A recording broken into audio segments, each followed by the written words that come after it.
Saludos y bienvenidos al Euronews Hoy de este viernes. Empezamos con los titulares y después continuamos con las noticias más importantes del día. Israel anuncia haber cercado por completo la ciudad de Gaza. Las ONG siguen clamando por una pausa humanitaria y desde la ONU denuncian el bombardeo de 4 escuelas que servían de refugio. Aumenta la tensión entre el Líbano e Israel, con ataques mutuos durante la noche del jueves y a la espera de las declaraciones del líder de Hezbollah, Hassan Nasrallah. Moscú aclara que la guerra continúa, a pesar de la opinión ucraniana de que el conflicto ha llegado a un punto muerto y de las importantes bajas rusas en el frente. Austria contemplaría la posibilidad de eludir el final del tránsito de gas de Rusia por Ucrania para asegurarse el suministro en el futuro. La borrasca Ciarán deja al menos 12 muertos en Europa. Tras golpear el frente atlántico, el temporal da paso este fin de semana a una nueva borrasca llamada Domingos. Las fuerzas israelíes cercan por completo la ciudad de Gaza. Así lo ha informado el gobierno de Benjamín Netanyahu, que afirma haber superado todas las entradas a la ciudad. El propio primer ministro, tras una reunión con sus soldados, advirtió que nada puede detenerles.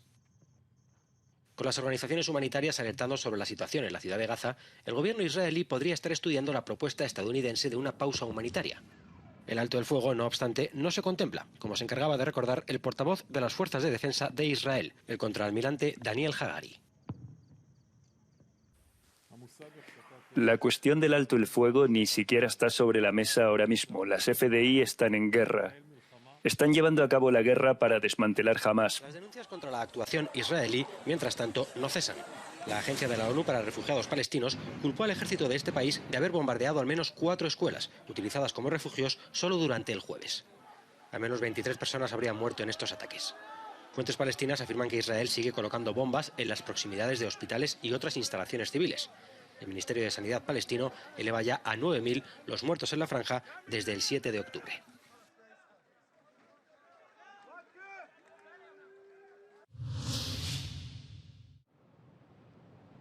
La tensión entre el Líbano e Israel aumenta un poco más, después de que en las últimas horas Hezbollah atacara con misiles guiados y cohetes 19 posiciones militares de Israel, que respondió a su vez golpeando infraestructuras y cuarteles en el sur del Líbano. Todo ello a la espera de las declaraciones de Hassan Nasrallah, líder de Hezbollah, que se pronunciará por primera vez sobre el actual conflicto entre Israel y Hamás. Está por ver si declara formalmente la guerra al país vecino. En las calles de Beirut, expectación. Creo que Hezbollah está confundido. Si va a la guerra, se enfrentará a un problema con una parte del pueblo. Y si no va, también tendrá un problema con sus partidarios. Espero que Nasrallah sea capaz de equilibrar ambas ecuaciones. La escalada en la zona podría contar en breve con un nuevo invitado. Según el Wall Street Journal, la inteligencia estadounidense teme que miembros de Wagner asentados en Siria vayan a dotar al grupo chií libanés de sistemas de defensa antiaérea. Pasan los días y el avispero se hace más grande.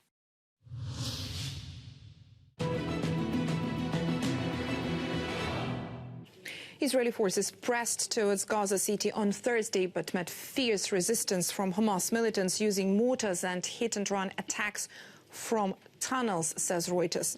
Lebanese Hezbollah-affiliated Al Mayadeen reported that an Israeli armored unit advanced from northwestern Gaza Strip here along the coast and later attempted to move east inland. The commander of the IDF's 162nd Division stated that Israeli forces had reached, quote, the gates of Gaza City, possibly corroborating this reporting. The Al-Qassam Brigades, the militant wing of Hamas, claimed that its militants engaged Israeli forces attempting to enter this neighborhood west of Gaza City. Los bombardeos no dan tregua a la población de Gaza. El jueves otras 15 personas murieron en un ataque aéreo contra el campo de refugiados de Bureik, a varios kilómetros al sur de la ciudad de Gaza. Israel alcanzó un edificio de viviendas y los residentes creen que otras docenas de personas están atrapadas bajo los escombros. Horas después, Israel bombardeó la ciudad de Gaza, alcanzando las instalaciones de un hospital, según informó la Media Luna Roja Palestina. El director general de la OMS dijo que no tiene palabras para describir el horror que se está desarrollando en Gaza e hizo un llamamiento para mantener la respuesta humanitaria para aquellos que necesitan atención médica. Ya es demasiado tarde para ayudar a los muertos. Pero podemos ayudar a los vivos. Podemos ayudar a aquellos que viven cada momento con miedo. Podemos ayudar a los civiles heridos. Podemos ayudar a las casi 200 mujeres que se espera que den a luz cada día. En los últimos 2 días, el campo de refugiados de Jabalia ha sufrido 2 rondas de ataques aéreos que han dejado casi 200 muertos. Los niños menores de 10 años simplemente compraban en la cantina y fueron cortados en pedazos. ¿Dónde están los árabes? ¿Dónde está la nación musulmana? ¿Dónde está el espíritu del Islam? El Ministerio de Sanidad de Gaza asegura que el número de víctimas mortales en el lado palestino asciende a más de 9.000, de las cuales casi 4.000 eran niños. La Cámara de Representantes de Estados Unidos, controlada por los republicanos, aprobó este jueves una ayuda de 14.300 millones de dólares para Israel, un dinero destinado principalmente a reforzar el arsenal militar israelí. Pero los demócratas prevén bloquear esta propuesta en el Senado, donde son mayoría, porque no incluye financiación para Ucrania. La idea de un suplemento urgente es que uno presenta lo que cree que son peticiones urgentes y el presidente quiere que se atiendan todas, que el Congreso actúe sobre todas, todas juntas.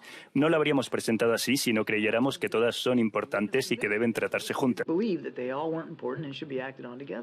En el terreno diplomático, el gobierno Biden sigue descartando un alto el fuego en Gaza, pero propone pausas humanitarias para sacar a los rehenes de Hamás y permitir la entrada de ayuda humanitaria. Esta petición de Washington debería ser transmitida directamente al gobierno de Benjamin Netanyahu por el secretario de Estado Antony Blinken, que ha llegado este viernes a Israel. Los más de 9.000 muertos crean tensiones entre Estados Unidos y algunos de sus tradicionales aliados árabes en la región, como Jordania. El Kremlin insiste en que la operación militar especial sigue adelante. Las recientes palabras del comandante en jefe de Ucrania, Valery Zaluzhny, admitiendo que el conflicto había llegado a un punto muerto, han llevado a Moscú a mostrar una postura clara a favor de continuar batallando. El portavoz del presidente Vladimir Putin, Dmitry Peskov, se mostró tajante al respecto. Rusia tiene que alcanzar todos los objetivos fijados. En el frente, la guerra en efecto continúa. Varias regiones de Ucrania se despertaron este viernes con el sonido de las sirenas antiaéreas, desde Kharkov en el este hasta Leópolis, al oeste. Conscientes de que la guerra continuará y de que un nuevo invierno está a la vuelta de la esquina, muchos ucranianos se preparan ya para hacer frente al frío. Todo ello teniendo en cuenta que, en verdad, las noticias no son buenas para el ejército ruso. Según los analistas, las tropas rusas estarían perdiendo muchos hombres y vehículos en la batalla por la ciudad de Avdiivka, en la región de Donetsk, hasta el punto que algunos califican ya la situación de un segundo Bakhmut.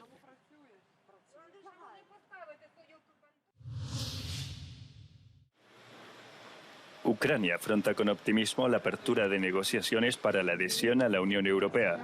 Durante una conferencia en Berlín sobre el futuro de la Unión, el ministro de Exteriores, Dmytro Kuleba, defendió las reformas ya completadas por Kiev en medio de la invasión rusa.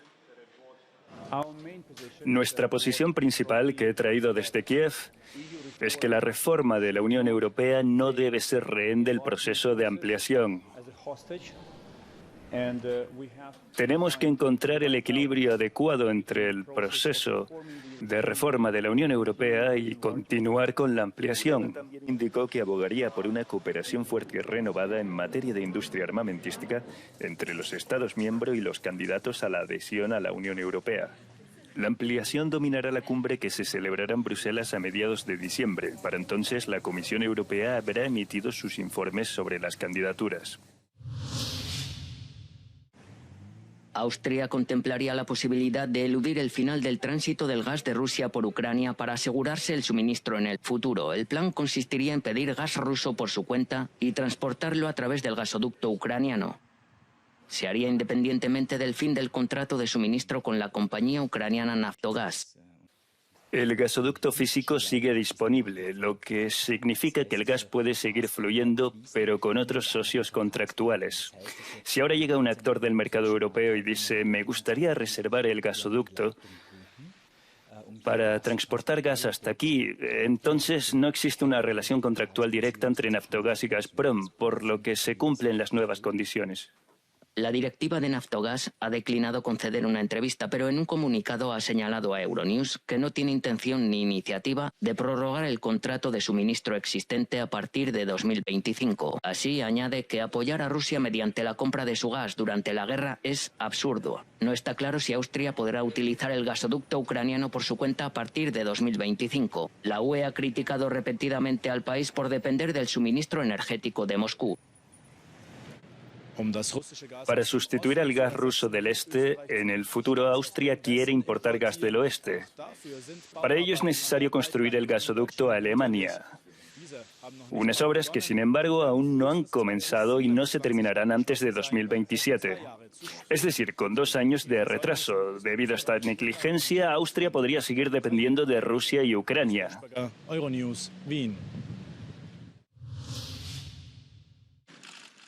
La democracia está en decadencia en todo el mundo. Esa es la evaluación del Instituto Internacional para la Democracia y la Asistencia Electoral, también conocido como IDEA, que muestra un aumento global de las tendencias autoritarias. El informe Estado Global de la Democracia 2023, publicado este jueves, dice que todas las regiones del mundo han experimentado un declive democrático. Este es el 6º año consecutivo de descensos en nuestros datos, el periodo más largo que hemos visto desde que empezamos a recopilar datos. Basado en datos de 173 países, utiliza 17 métricas diferentes para determinar las clasificaciones, incluidas las libertades civiles y el Estado de Derecho. Europa ocupa el primer lugar como la región con el mejor desempeño del mundo, pero la situación varía a través del continente. Es importante recordar que Europa sigue siendo la región del mundo con mejores resultados, sigue liderando, encabeza la clasificación que hemos publicado este año. Por supuesto, en algunos países, incluidos los de alto rendimiento, ha habido descensos muy importantes. Estos países siguen siendo de alto rendimiento, pero es importante frenar esos descensos ahora, antes de que se agraven. Así que hemos visto cosas como restricciones a la libertad de expresión, a la libertad de prensa y al Estado de Derecho en toda Europa y en esos países específicamente. Siguiendo la tónica habitual, Hungría y Polonia son los Estados miembros con el ranking más bajo de la Unión Europea, pero Rumanía también se abre paso como el tercero peor.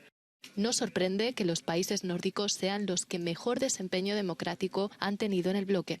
Dinamarca ocupa el primer lugar tanto en Europa como en todo el mundo, con Finlandia y Suecia en tercer y cuarto lugar, mientras que Alemania es el segundo. Austria y Portugal son 2 de los países que reciben menciones especiales por sus pronunciados descensos en lo que respecta al Estado de Derecho. Pero no todos son malas noticias para Europa. Hemos identificado a Europa Central, algunos países de Europa Central, como el nuevo epicentro del crecimiento democrático en la región. Hemos observado un crecimiento realmente significativo en países como Moldavia, Armenia, Eslovenia, y los avances han sido bastante grandes en algunos casos. El informe también señala las recientes elecciones en Polonia, por ejemplo, en las que el posible nuevo gobierno podría hacer retroceder varias medidas que contribuyeron al declive democrático del país. Pero en general dice que las democracias no deben darse por sentado y necesitan atención constante para que sigan siendo fuertes.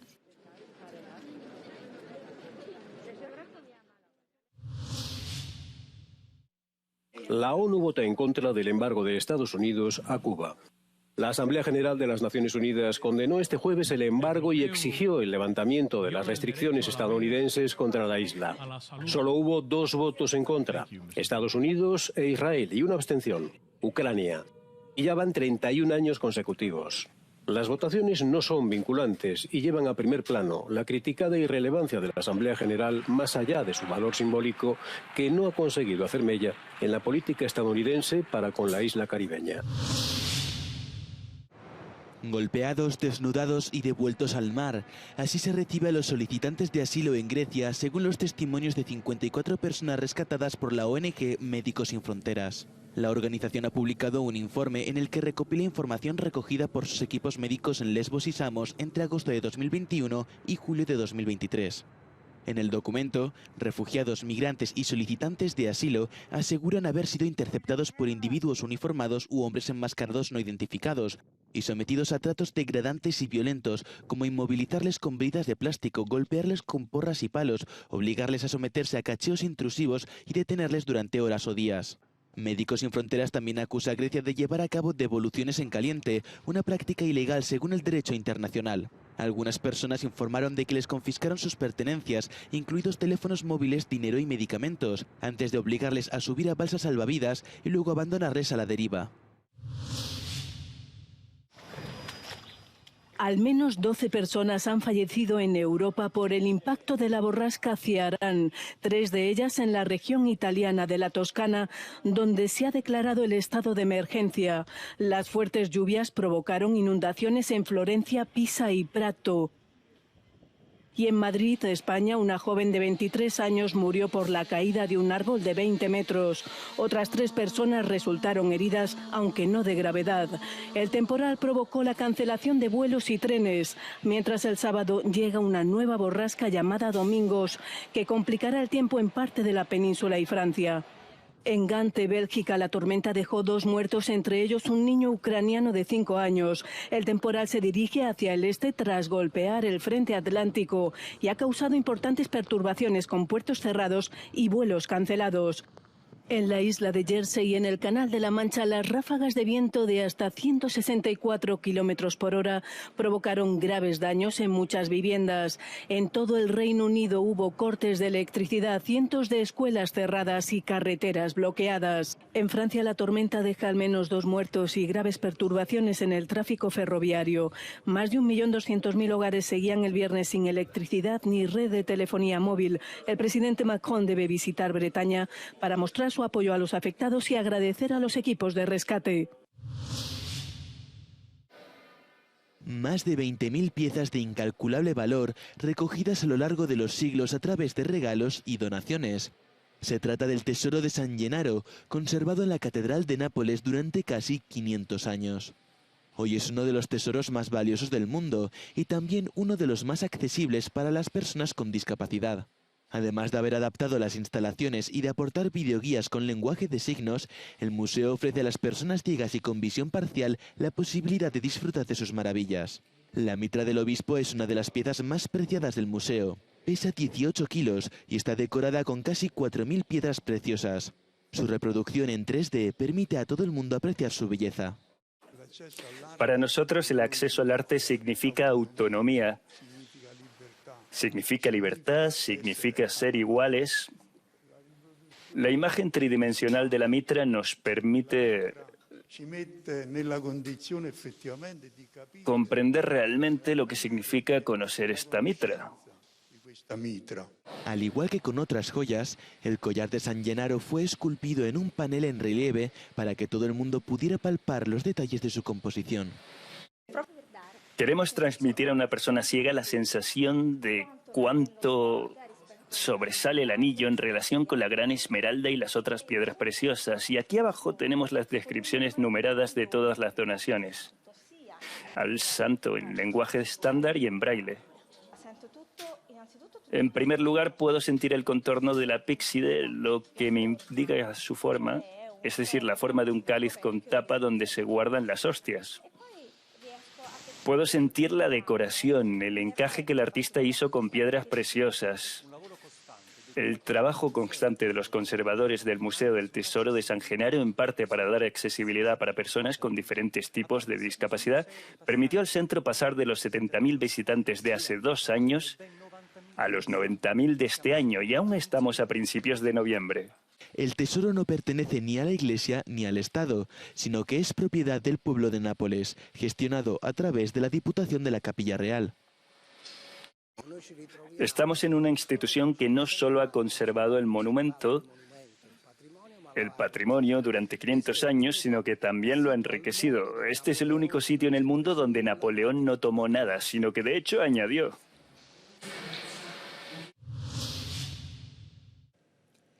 Hasta aquí el informativo de este viernes. Como saben, estamos de mudanza de la ciudad francesa de Lyon a la capital de España, a Madrid. Y es por eso que varía nuestra producción y nuestra presentación de estos días. Lo importante es no dejarles sin su resumen de noticias de cada día. Gracias por esos me gusta. Buenos días, buenas tardes, buenas noches.